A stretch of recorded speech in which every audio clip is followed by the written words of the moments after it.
households, both alike in dignity, in fair Verona, where we lay our scene. From ancient grudge break to new mutiny, where civil blood makes civil hands unclean. From forth the fatal loins of these two foes, a pair of star-crossed lovers take their life, whose misadventured piteous overthrows doth with their death bury their parents' strife. The fearful passage of their death-marked love and the continuance of their parents' rage, which but their children's end naught could remove, is now the 2 hours traffic of our Good state. day, ladies and gentlemen. Welcome to the Multiverse of Entertainment podcast. This is the podcast where we dive into the multiverse of TV and movies, and we discuss the good, the bad, and damn right ugly. My name is James. Welcome in to the show. Appreciate you coming in. Today we are episode 25. We are a quarter way to 100 episodes. Thank you very much for joining me these last 24 weeks. And when this is released, it'll be 25 weeks. So thank you very much for tuning in. And we have got a really good one for you today. One of my favorite Leonardo DiCaprio films. I think it's like either my second or first favorite Leonardo DiCaprio film of all time. We're talking Romeo and Juliet. This is the modern adaptation one. And just listening to that and then trying to find all like the sound bites and everything just brought back so many memories of this movie. I can't wait to talk about it. I was due to have a guest today for the show. My fault. I was Sassy Bear, friend of the show, Sassy Bear, was supposed to join me on this episode. But because of a busy and tiring week, I forgot to message him and ask him when he wants to do it. I messaged him last night. When I say last night, this is Saturday the 23rd. I'm recording this right now. And I messaged him on Friday night, early doors. So... and I saw her on social media. He's got a wrestling show today. So, Sassy, hope you have a good show. And sorry again. Poor timing this week. I've had such a rubbish week apart from like Thursday. But yeah, so I'm running this one solo again. But don't worry, Sassy Bear will return soon for another episode. I promise you that. Yeah, Romeo and Juliet is one of the ones we're going to be talking about today. So I'm just going to crack on. Oh god, I can't speak today. Fuck it. This is free. You guys can listen to all my fuck ups all you want. Yeah, we're going to talk about Romeo and Juliet. That's what we're going to talk about today. Where this movie, I did not know this, all right? But this movie was released in North America on the 1st of November 1996, and it was released in Australia 26th of December 1996, Boxing Day. Little did we know. And there's no release date for the UK, so I think it was only released in like certain areas, which is weird. So have a good one, listen in, and let's get to it.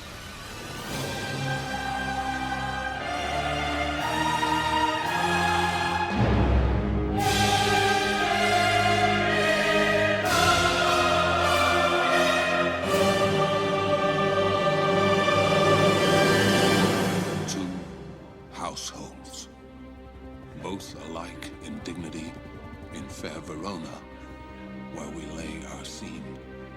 From ancient grudge break to new mutiny, where civil blood makes civil hands unclean. Wow. I just love that opening. That opening is... Oh, it sets the tone for what this movie is, and I can't think of another film. Not like, I'm not talking about like Marvel films or Star Wars films or anything like that. Like films similar to this, where a William Shakespeare play is adapted into what I think, and from people who I've spoken to about doing this particular episode. Everyone's like, nobody can think of a movie close to how good this is. Maybe Macbeth comes close, but the difference with Macbeth and this one, Macbeth, both stick to like the general story of what that play is, but Macbeth was more adapted for like to be true to the actual play, where this was the actual play but adapted for modern times. And you can't I just can't place my finger on how good this film is. If you've never seen this film, I would highly recommend you guys watching this film before listening to this podcast, because my description of this movie won't do it justice. I could try my damnedest, but this film is just second to none. So if you've never heard of Romeo and Juliet, what are you doing? Living under a rock, maybe? This is one of the premier, or one of many plays William Shakespeare wrote and put in front of a live audience in the Old Globe Theatre in London. And through years, centuries, this play, like many other plays, have like aged really, really well. And for someone to say in Hollywood, hey, let's turn this play into like a modern adaptation and we'll add certain things in there. So with this movie, you've got before I talk about the movie, talk about the play. The play is about two teenage lovers who are part of two different families, and the families hate each other. They're constantly at war with each other. You've got the Capulets and you've got the Montagues, okay? And these two, the son and the daughter of each family, fall in love with each other. However, due to family interference, plagiarism, and just hatred amongst each other, they got married in secret. And obviously, as the story goes on, there's no spoiler. Well, it is spoilers here, but if you've read the play, you know what the play goes.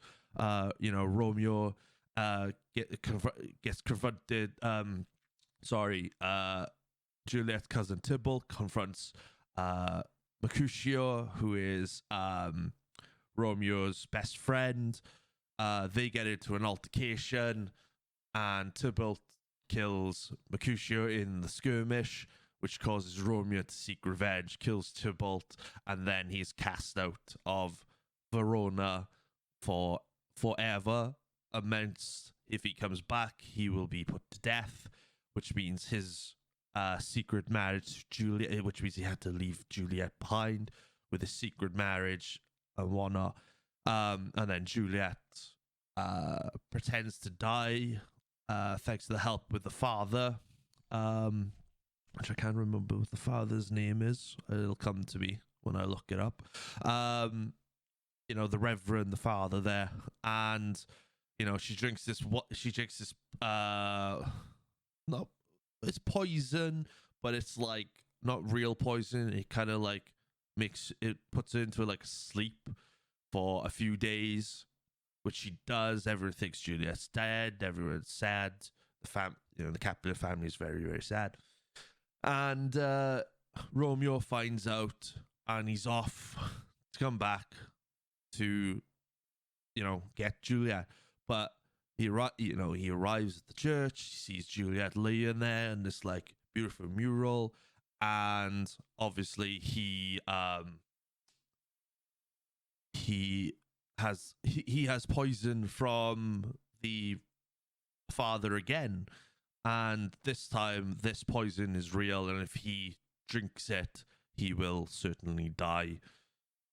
And he goes up, fights Juliet. Really, really sad says some dialogue, some beautiful dialogue, and he drinks the poison. But as he's doing it, Juliet wakes up. Juliet grabs him. By this time, he's already drunk the poison. He's slowly dying. Juliet's obviously distraught because that's what she didn't want, and then she kills herself. And then the two lovers of fair Verona, as the line says, die together, and all because the families wouldn't let them be together. And that's just a short overview, and if everyone must have seen the play right now, but at least once, or heard of it through their English class or their drama classes. I first saw this movie during a year 9 English class, because my teacher English teacher in year 9 was a drama teacher, and he put it on one day, and I was just enthralled. Okay, because when I saw it, when I was when you're a teen, you're like, oh, I don't really want to look at Shakespeare. I don't want to do that. But this is one of this movie actually got me interested in William Shakespeare, because as I got older, the things I was watching, I was noticing Shakespeare references from Romeo and Juliet, Macbeth, a few other things as well. I could only think of those two. Those two are only the ones that pop to my mind right now. And whenever something if I watch a Patrick Stewart film or a TV show, Patrick Stewart would sometimes say these lines in Star Trek and other shows, and I'm like, oh, that's where that's from. Okay, now I get it now. I'm more enthralled in those shows because of that. And I watched this in year 9, and I was completely enthralled by it. It's smartly, the respect of the play is shown in this movie a lot, and I mean a lot. You have to respect the playwriting from Shakespeare himself, and for them to turn around and go, right, because obviously there have been previous Romeo and Juliet films brought on the screen during the 70s and 80s, but then when director Baz Luhrmann, I'm not good at these names, so I'm sorry, Baz Luhrmann, when he directed it, and then the screenplay was by Craig Pearce and Baz as well, they kind of looked at each other and thought, how do we make this into a great show, a great movie for everybody to be interested in? Let's give it a modern twist. Instead of horses, we've got cars. Instead of swords, we've got guns. Instead of a small town, let's use a city. And the locations as well. You got the beach location. It's mind blowing, and it's really, really smartly written. The cast is brilliant as well. If we just go through some of the I'm not going to go through everybody, but there's a few actors and actresses here, and even some of the actors in this I didn't realize was in it until I watched it, until I was researching it. So you got Leonardo DiCaprio who played Romeo, Claire Danes as Juliet. You've also got Zach Orth, Jamie Kennedy. You've got Paul Savino. Sorry, I will get that. Paul Savino, who's in C Spot Run. John, I can never get this guy right. John Leguizamo, who played Luigi in the original Mario film, and Miriam. Oh, I'm so useless with names, so I apologize. Miriam Margolis, who plays who plays Professor Sprout in Harry Potter a few years after this. And you've also got you've also got, I didn't even know this, all right, until I watched it. Paul Rudd, a young Paul Rudd, is in this film playing Dave Paris, the governor's son and Juliet's fiance, which I was like, what? That's crazy. I don't think you would notice when you were young, but now, like, with all, like, friends and, like, obviously the Marvel films and whatnot, Paul Rudd is in this, and you're just like, what? This is great. This is such a good film. And everybody plays their part. Everybody's having fun. Just everybody, the whole movie is just incredible. Father Lawrence, that's what the guy, the reverend's name is. Sorry for me to have a drink. 2 seconds. Oh, lovely. And everyone is like playing the parts so well. It's so much fun. The emotion is there. The music, my God. I think this is probably one of the movies that started me off on my movie soundtrack love. Just because like, I'm obsessed with soundtracks, and when there's a good soundtrack, I'll put it on my playlist of Spotify and I will listen to them. But my God, this film had it.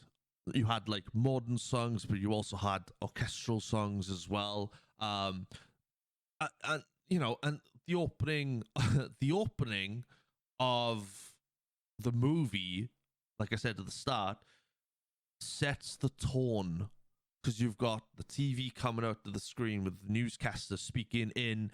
This is the best thing about this movie. Everyone's speaking in Shakespeare.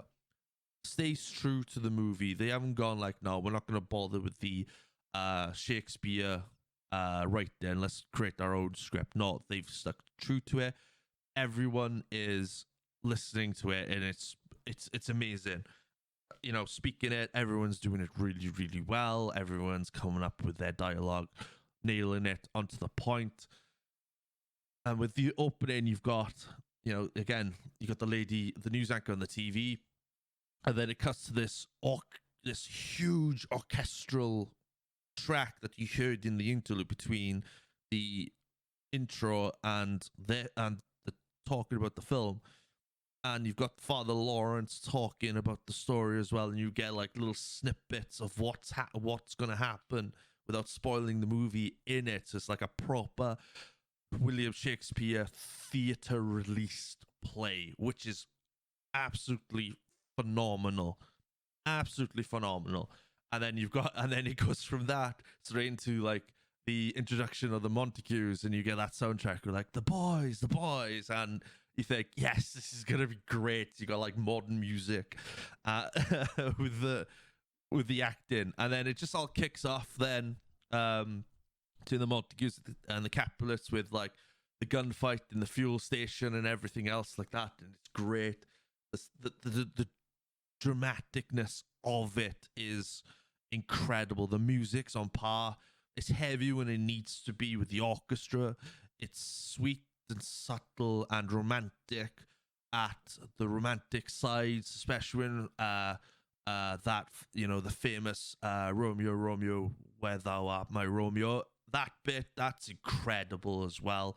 The wedding scene and everything, and even the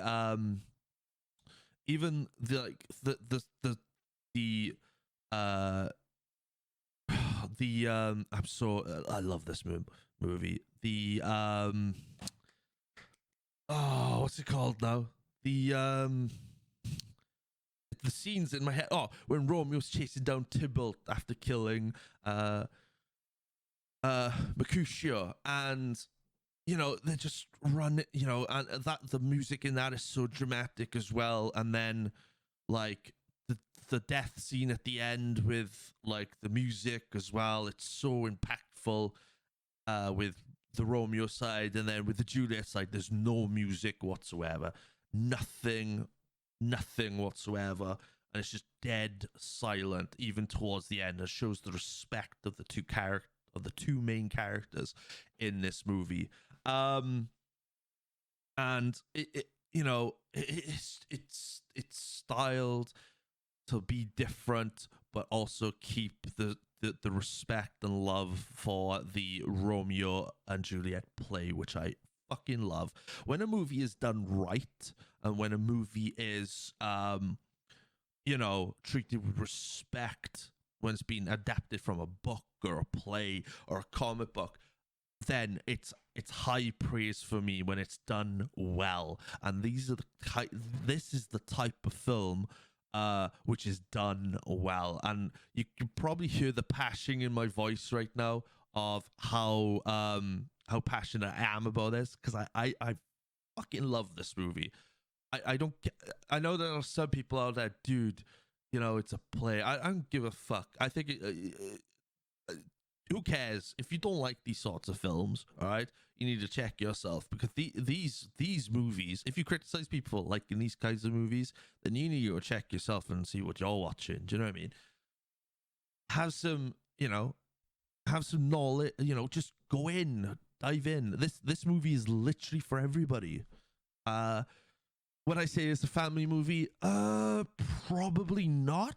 Maybe. Well, no, I wouldn't say it's a family film, because in the UK it was rated 12.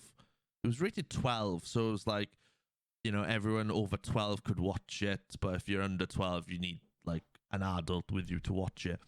I don't know what it's like with everybody else. Probably it was an M for mature in North America, which I wouldn't be surprised at.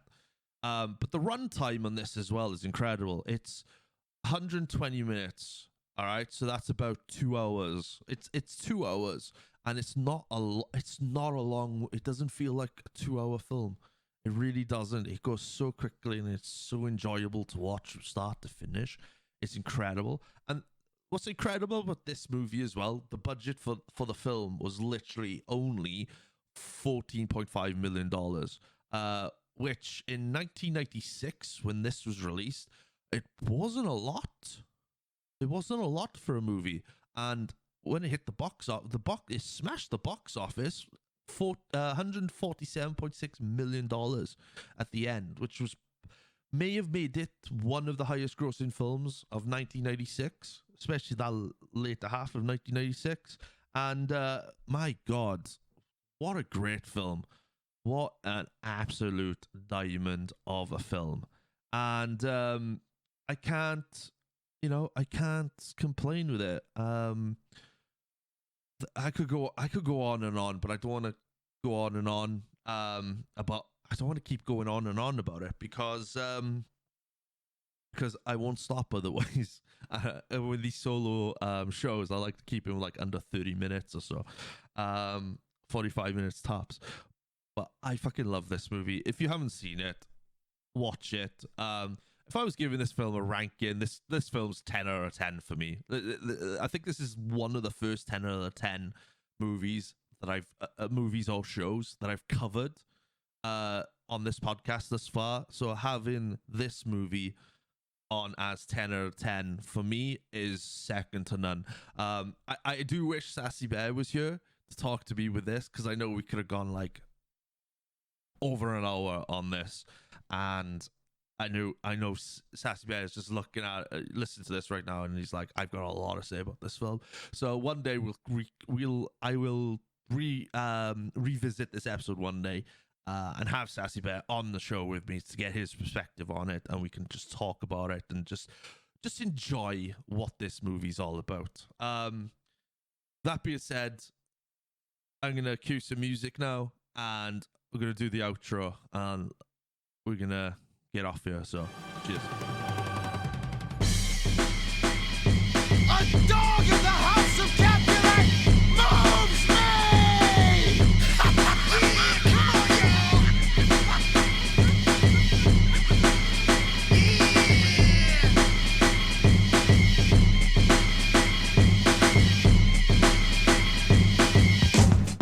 The boys this week. This was episode 25. We're talking William Shakespeare's Romeo and Juliet. Thank you guys for listening. I hope you enjoyed this episode. Don't forget, we've got 24 other episodes in our archives right now. You can check us out on all audio platforms, including Spotify, Apple Podcast, Google Podcast, and Amazon Music, and much more. You can also catch us on the YouTube as well. We are now on the YouTube. Check out my YouTube right now at ItzThatNerdJames. All the descriptions below. You can also follow the podcast at the Multiverse of Entertainment Pod on Instagram and Mo Podcast on TikTok. You can follow me on Instagram at ItzThatNerdJames. All my links are below in the in the description of these podcasts each and every week. You can also catch me on Twitch as well. I'm now back on Twitch. Check us out there. Like I said, all the links are down below. I should say the links at the end, but come and check me out there. I stream as and when I can. No set schedule. Just come in, just see me play video games and whatnot. And I will be doing live podcasts on that channel.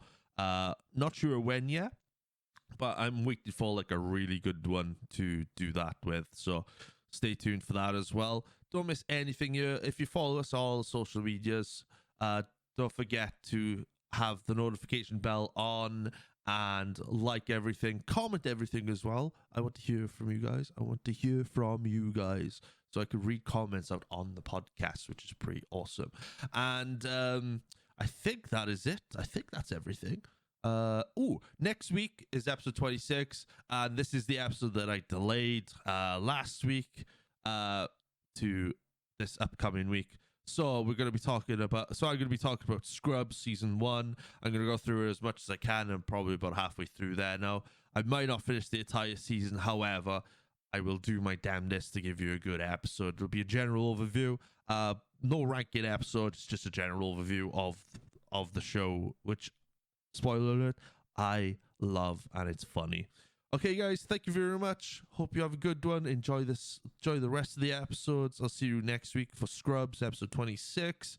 And we are going to rock out with our favorite outro music right now.